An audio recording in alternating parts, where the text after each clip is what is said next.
salaamaaleykum maa ngi nuyu ñëpp di leen ziar di rafetlu seen taxawaay ak seen teewaay man la Khady Pouye artiste musicienne auteure compositrice dëkk fii ci département de Rufisque waa tey nag ma ñëw di leen présenter di def lancement festival Wanema Festival nga xam ne association Andi Afrique moom mooy accompagner ci Wanema Festival. Association Andi Afrique nag ma créé que depuis 2012 nekk présidente bi li ko wundu aussi mooy dajale les personnes handicapées de l'Afrique nga xam ne dañu am problème mu wane suñu liggéey loolu moo waral ma créé Andi Afrique comme artiste musicienne la ma dugal ci festival bi de ce fait que festival bi daf ñuy dimbale puisque les personnes handicapées dañuy faral di am problème promouvoir wane li ñuy liggéey que ce soit ngay way ngay ñaw et tout festival bi day am exposition handicapé bu ci nekk inclusive la nag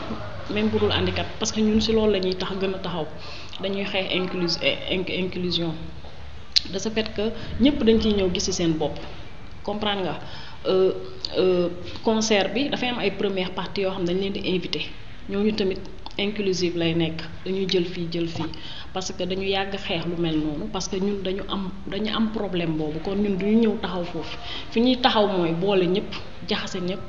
di wane yoon di jàngal aussi ñi nga xam ne ñooy def loolu ñu arrêté ko te xam ne il faut yàlla moo bind te yemalewul te bi mu bindee te yemalewul daf ñoo boole ñun ñëpp kon ñun waruñu di beddi li ñu war mooy ñu jaxasoo loolu mooy waral festival bi nga xamante ne mu ngi war a am le 4 la war a démarrer le 4 novembre day am formation boo xam ne peinture lay nekk l'art dans le sang moo koy def moom mu ngi bokk ci association bi mu koy defal plus de 8 personnes boobu tamit inclusive la nga xam ne ñëpp dañuy ñëw jaxasoo te ku ci nekk da ngay am aussi xam-xam ba nga xam ne da nga koy yóbbaale parce que man loolu mooy sama mbébét nekkuma rek parce que entrepreneur laa nekkuma rek damay woy pour sama bopp mais ci biir li may liggéey dama bëgg nit ñi di ci gis seen bopp ndax yàggul dara gis ngeen doon naa fi joxe ay livres ci département bi kon nag dama daaw aussi festival bi defoon nañ ci ay formation yoo xam ne nit yi amoon nañ ci jariñ kon ren aussi dañu ñëw pour yokk ñu am formation bu nga xam ne bu ñu ci jógee ku ci nekk di nga am sa métier bu nga xamante ne nii après boo demee dina la servir loolu moo waral muy démarrer le 4 parce que dina amaale aussi ay dons de livres di continuer war nañ dem ci prison des femmes war nañu demaat ci yeneen i mairie jox leen seen ay dons de livres le 23 nag war a nekk concert bi nga xam ne dina am exposition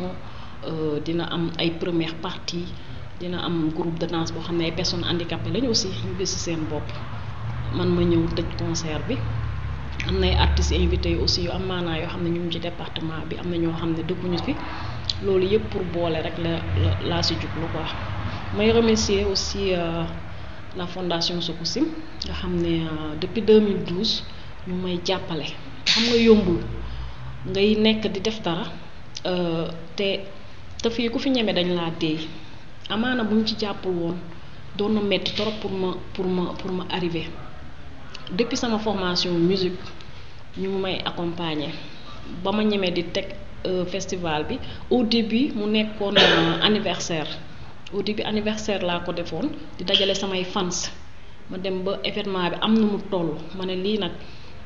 jot na ñi siy ñëw di ci commencer di ci gis seen bopp ñu def ko festival commencer di ci dugal ay formation et tout comme ni ma lim sànq rek comme ça nit ñi di ci gën a gis seen bopp bu ma jógee ci fondation Sococim accompagné bi ñu may accompagné maa ngi remercier aussi le directeur Sococim parce que gis nañ ci aussi jàpp na ci ñu koy remercier bu baax a baax di remercier aussi ku mel ni association Koddu Linguère gis nañ ñoom tamit seen taxawaay rafet na trop vraiment di ñeneen partenaires yi di remercier aussi association CASE ñi nga xam ne maa nekk seen ambassadrice puisque je suis aussi l'ambassadrice des personnes handicapées je suis l'ambassadrice association CASE bi nga xam ne mu ngi nekk France ñoom ñëpp ñëw di ci jàpp kon nag damay yeneen structures yi waaw may ministère de la culture moom tamit dama koy wax mention spéciale vraiment moom tamit vraiment mu may accompagner yàggul dara maa ngi demoon Côte d'Ivoire ñoom ñoo ma joxoon billet yi à tout moment ñu ngi may jàppale ci lu bëree bëri loo xam ne mënuma ko lim ma leen di remercier bu baax a baax di woo ñeneen ñi pour ñu ñëw ñeme aussi def ni ñoom parce que toll ni ministère de la culture di la jàppale xaw ma ñaata at la loolu bi ma dalee jàppale bii mooy 4e ministère bi kon loolu yàgg na lu ma sumb rek su ma demee dañ may parce que moo waxee ñu ne yow da nga neex a jàppale parce que yaa ngi ci milieu bi te gis nañ li ngay def te defaloo pour sa bopp da ngay defal pour ñëpp kon kooku ñu mel ni yow la ñuy wër aussi pour accompagner leen parce que kuy liggéey aussi bëgg na li muy joxe mu au moins mu xam fi mu koy dugal mu ngi ciy gis njariñ bi kon loolu moo am ci fondation Sococim kon nag may wax aussi di woo yeneen partenaires yi ku mel ni mairie ville ñu ngi leen di xaar am nañ yaakaar ne dinañu def dara parce que lii 10e édition la boobu ba léegi maa ngi ciy wéet te may pousse rek ba mu egsi fii macha allah ma leen di woo pour ñu ñëw jàppale seen doom parce que xam ne bu ñu ma jàppalee du man la ñuy jàppale parce que ñoom dañoo yor li nga xam ne ñun moom la ñu soxla te li ñu soxla defe naa ñoom bu ñu ko joxulee je pense que pour ñu dem dafay metti dañuy am limite mais xam nga ku mel ni man toujours dama naan boo ma joxee damay dem boo ma joxul damay dem man dama am détermination bu nekk ci man mais nag n'empêche ça maa ngi leen di woo pour ñu ñëw def ni fondation Sococim def ni ministère de la culture bu boobaa artistes yi dinañu gën a ñeme ma leen di woo aussi ñu gën a jàppale les personnes en situation de handicap surtout département de Rufisque ku ne xam na ne accessibilité amu fi malgré accessibilité amu fi mais handicapé yi koo si gis mu ngi góorgóorlu bala ngay egsi ba si bërëb bi ngay liggéeyee da ngay sonn bay bëgg a dee pour man bu du woon moto bi ma ministère bi may sama déplacement dafay metti trop ndax jamono bi ma koy may metti woon na trop boobu maa ngi jóge fii tout le temps di dem Dakar tout le temps mu metti trop kon nag imaginer ñeneen ñi nga xam ne amuñu loolu naka la ñuy def naka la ñuy def maa ngi leen di woo ñu gën a gestu les personnes en situation de handicap je suis leur ambassadrice je porte leur voix kon nag lii sama wareef la dama koy wax 3 fois comme nag maa ngi koy def te yàlla may na ma fi ma mën a yegg ci aw wax peut-être ñoom mënuñu fa yegg ma leen di gën a woo parce que ku jàppale festival bi da ngay jàppale des personnes handicapées parce que formation bi ñu nekk nii di def ñu fexe ba trouver ay quelques fonds pour ñu mën ko def bu gënee yokk ñoom dañuy gën a gis seen bopp dafa am ñu bari ñi nga xam ne dañuy topp sama ginnaaw yaakaar ci man te yaakaar boobu ñaanu mooy mukk aussi mu yàkkeeku damay ñaan yàlla chaque jour muy gën a ñëw comme ça ñoom ñu siy gën a gis seen bopp ndax koo si gis am na métier am na ñu nga xam ne dañu am métier mais ñuy toog seen kër parce que amuñu fu ñu ko wanee parce que amuñu fond ñenn ñi dañuy wax koo si wax ba si tey suba dañ lay wax di amuñu fauteuil déplacement bi dafa metti te jooy yooyu ñuy jooy ci man dafa ma metti te man li ma mën mooy si festival bi ñëpp ma woo ñëpp ñu ñëw jàpp ci mu gën a réussir ndax sama ñooñu nga xam ne ñu ma am yaakaar ci man ñu mën ci gis seen bopp jërëjëf.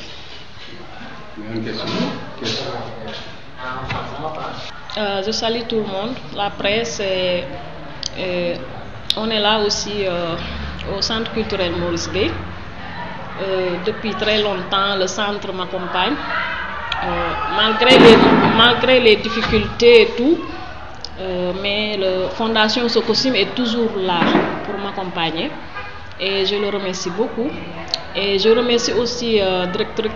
directeur Sococim qui m'a accompagné de ce festival de 10e édition. Et j'appelle les autres structures du département et tout Sénégal parce qu'on a beaucoup déposé. Mais on n'a pas encore les réponses fiables qu'on a voulu puisque le festival démarre lundi 4 novembre avec une formation peinture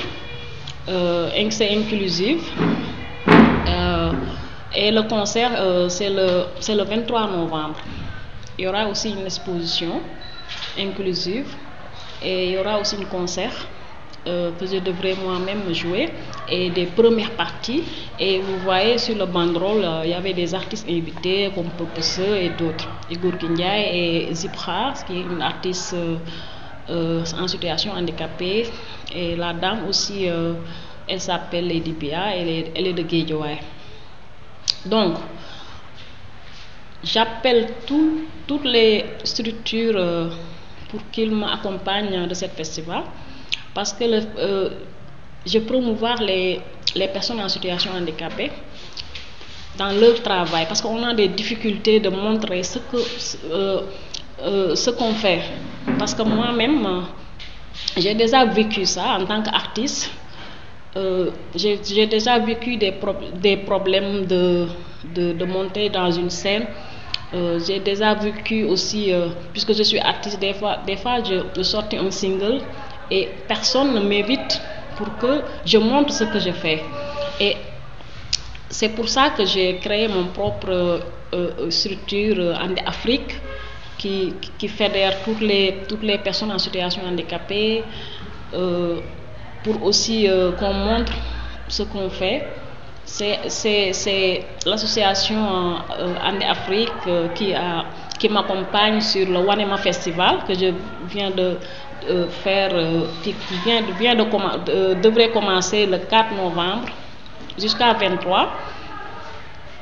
On a ces difficultés-là depuis au début, mais Dieu est là, Dieu est toujours là, et moi je ne lâche jamais. Je suis toujours sur le terrain pour encore aider les personnes en situation handicapée, parce que je suis leur ambassadrice, comme ambassadrice de l'association CAS de France. Il n'y a pas longtemps que j'ai donné des livres aux élèves et aux mairies de Rufisque. Maintenant, je suis toujours dans cette lancée pour continuer d'accompagner les personnes en situation handicapée et qui me demandent une fauteuil roulant. Ils n'ont pas les moyens. C'est pour ça que toujours j'appelle les structures pour faire comme la Fondation Sococim, pour faire comme la ministre de la Culture, pour que les personnes handicapées continuent leur métier, pour l'association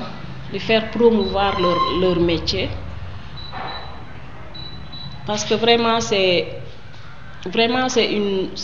une difficulté qu'on vit ici, surtout à Rufisque, surtout le département de Rufisque. Vraiment, il y a des difficultés sur les personnes en situation de handicap. C'est pour ça que je continue cette lancée de chanter, d'être une femme entrepreneuriat pour continuer. Et avec tout ce que je fais, c'est pas pour moi seulement, mais c'est pour aussi aider les personnes en situation handicapée. Inch'Allah, je suis de tout cœur avec vous, et c'est pour ça que aussi dans leur 10e édition que je viens de faire le 4 au 23, il y aura des dons de livres qui continuent avec des prisons des femmes et d'autres mairies qu'on devrait donner des livres. Et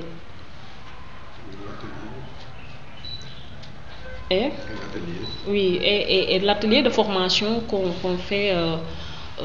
qui démarre le 4 au 10 novembre. C'est pour aussi, tout ça aussi, c'est pour aider les personnes en situation handicapée à avoir un métier après pour au moins s'en sortir. Parce que tout le temps les gens disent que il faut que les personnes handicapées arrêtent leur mendicité et ils sont rien faire pour eux. Et c'est par les personnes handicapées qui mendient, ça c'est pas leur besoin, mais ils ont rien à faire, vous savez. Et peut-être ce festival et cette formation que je viens de faire, ça va aider peut-être quelques-uns pour qu'ils aient leur métier. Après ils vont s'en sortir, quoi. Et aussi les œuvres qu'ils font là-bas, après on va faire une vente aux enchères sur le jour du festival, quand les gens vont acheter. Après ça, c'est leur revenu. Ils vont acheter après des matériels pour continuer à exercer leur métier. Ça, c'est quelque chose, quoi. Vraiment, j'appelle tout le monde, j'appelle toutes les structures de Rufisque toutes les structures de Sénégal parce que j'ai déposé pas mal de projets sur le 10e édition, sur beaucoup de structures pour qu'ils accompagnent le festival Wanema Festival pour continuer la promotion des personnes en situation de handicap. Et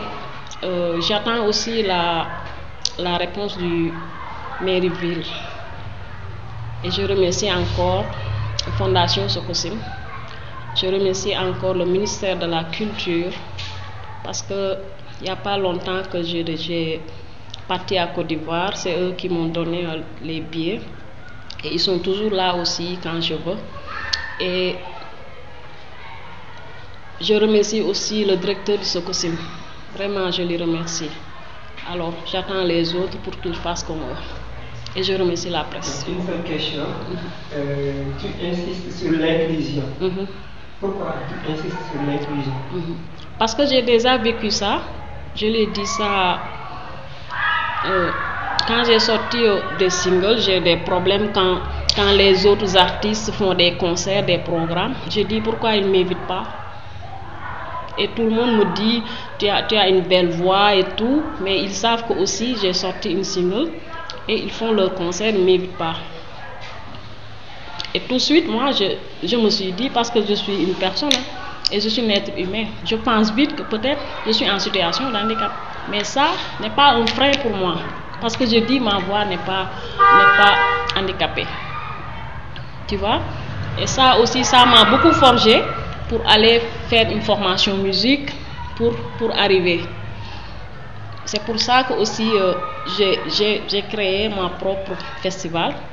pour leur montrer aussi ce qu'ils doivent faire. Le festival, c'est inclusif. J'invite,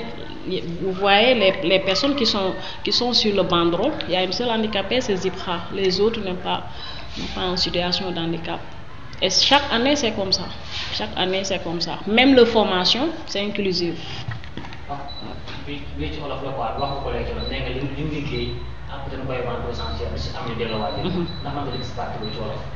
waaw li ñu ci liggéey nag ci festival bi formation bi ñu leen di defal nii après dañuy def vente aux chairs le jour du festival après lépp li ñu ci am ñoom dañ leen koy delloo parce que ñoom ñoo ko moom seen œuvre la ñoom ñi ñu formé bu ñu paree ñu dem jënd ci peinture jënd ci tableau ñu toog am seen métier continuer di exercer seen liggéey kon defe naa loolu lu rëy la lu fort la te quand il continue d'accompagner le festival Wanema Festival continue de faire des formations.